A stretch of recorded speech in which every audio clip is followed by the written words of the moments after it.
마신왕에 맞선 용사 일행의 천지를 뒤흔드는 대전투가 끝난 후 용사 일행은 서로 다른 역할을 지닌 세 사람으로 구성되어 있었는데 에릭은 용사 역할을 맡았고 골라는 전사 역할을 맡았으며 주인공인 렉은 마도사 역할을 맡고 있었습니다. 세 사람은 격렬한 전투 끝에 완전히 녹초가 되었지만 아쉽게도 마신왕을 완전히 소멸시키지는 못했고 그저 그에게 치명상을 입히고 한쪽 팔을 잘라내는 것에 그쳤습니다.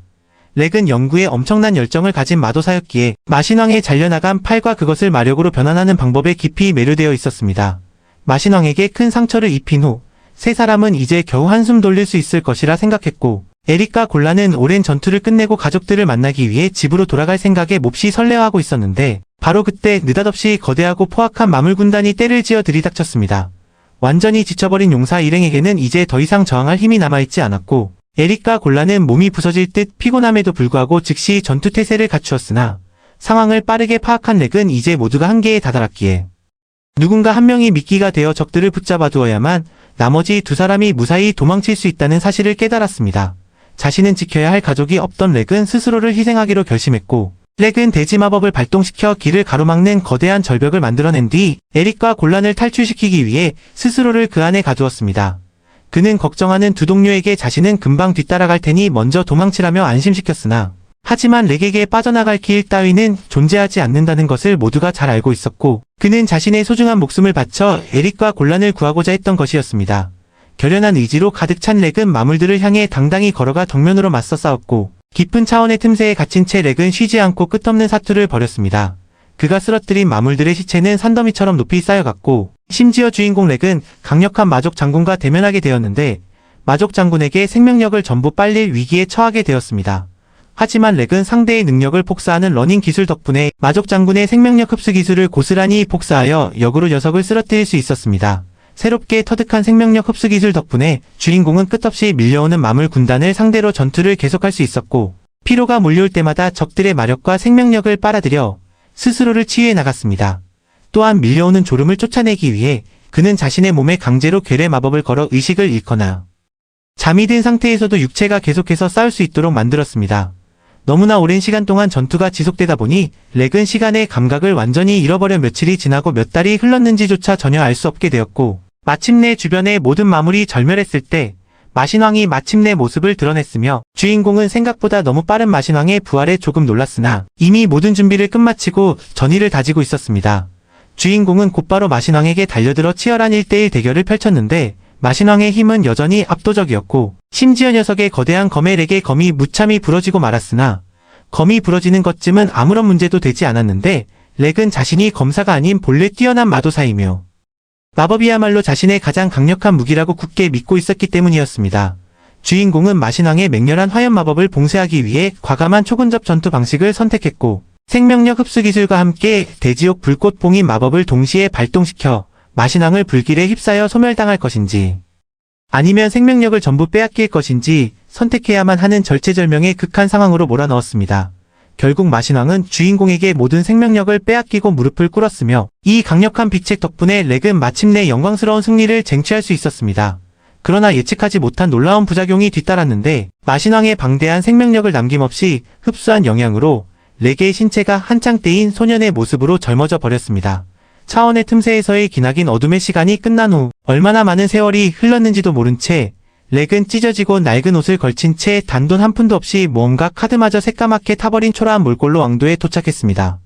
왕도의 거리를 지나가던 중 주인공의 가엾고 헐벗은 차림새를 본 친절한 주민들이 그에게 입을 만한 멀쩡한 옷을 건네주었고 겨우옷을 챙겨 입은 주인공이 가장 먼저 떠올린 사람은 옛 동료인 골란이었는데 어느덧 골란에 허름했던 옛집은 웅장하고 화려한 저택으로 변해 있었고 그 모습을 본 주인공은 문 앞의 집사에게 옛 친구를 만나러 왔으니 안으로 들여보내달라고 요청했으나 집사는 사전 약속이 없다면 절대로 만날 수 없다고 단호하게 거절하여 주인공은 어쩔 수 없이 씁쓸한 마음으로 쓸쓸히 발걸음을 돌려 거리를 헤맬 수밖에 없었습니다. 거리를 걷다 보니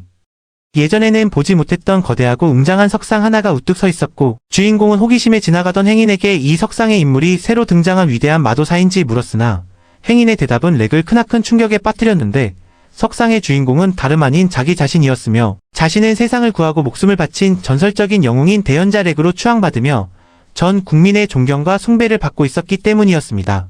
행인들과 주민들의 이야기를 들은 후에야 주인공은 차원의 틈새에서 마물들과 처절하게 싸웠던 그 기나긴 전투 동안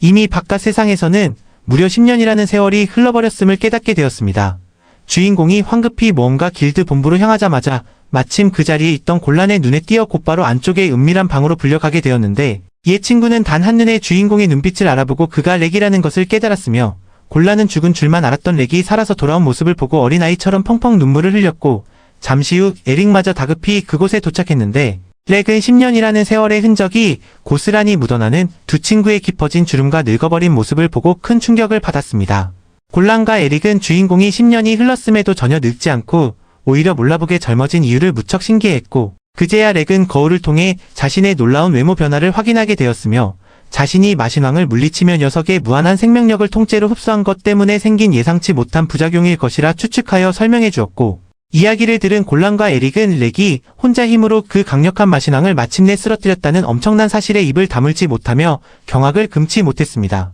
두 사람은 렉의 엄청난 구구,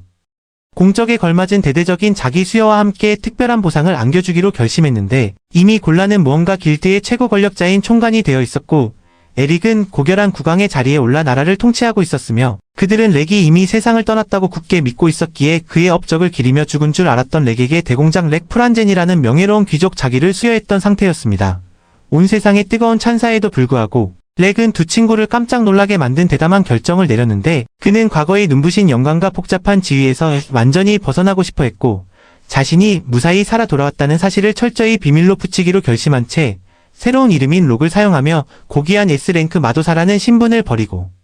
가장 낮은 F랭크부터 모험가 생활을 완전히 새롭게 다시 시작하기로 선언했습니다. 주인공이 곤란의 대저택을 나설 무렵 한 신비로운 분위기의 금발 소녀가 그의 뒷모습을 몰래 훔쳐보았고 다시 활기찬 모험가 길드로 돌아온 그는 평범한 F랭크 전사라는 자격으로 고블린 퇴치 임무를 수락했으며 마침 길드에서 주선해준 두 명의 풋풋한 신참 모험가 남매와 함께 파티를 맺게 되었는데 남매 중 오빠인 아리오는 화염구를 다루는 마법사였고 여동생인 지니는 뛰어난 활솜씨를 지닌 정찰병 역할이었습니다.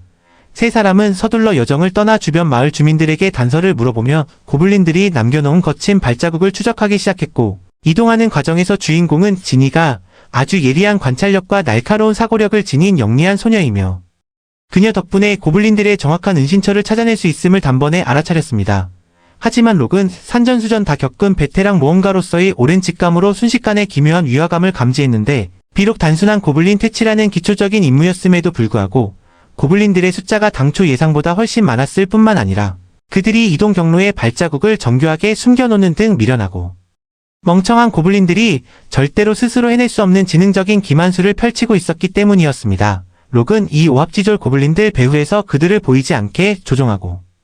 영리하게 지휘하는 더 강력하고 지혜로운 무언가가 존재하고 있음을 강력하게 직감했습니다. 주인공은 잔뜩 긴장해 있는 어린 모험가인 지니와 아리오를 바라보며